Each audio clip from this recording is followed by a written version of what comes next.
Lūkšu tev jau nostāties pie 4 sievietēm šajā pusē. Un otrs viņa pretinieks būs Rudolfs. Rudolfam uzgabalēja. Rudolfs pa sevi saka, kruštuļu varā vaļā vēršana esot viņa kaislība kopš 16 gadu vecumā. Tātad līdz 16 gadiem kāds viņam palīdzēja atvērt krušturi. Vai kāda? Ok, Džeki, jūs esat gatavi? Cienījamie klātesošie, jūs esat gatavi? Manas komandas. Tad, kad es teikšu starts, uz ekrāniem parādīsies kronometrs.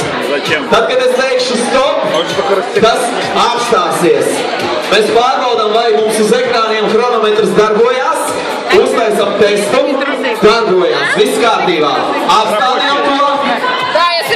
Un tātad uzliekam uz nulīti. Jūs visi esat acu liecinieki, jo no katra pāra ātrākais izies nākamajā kārtā. Nu ko? Tātad noteikums atgādinu. Ar vienu roku 4 pēc kārtas kruštuļus varam vaļā. Tad, kad ir atvērti visi 4, paceļ roku. Ja?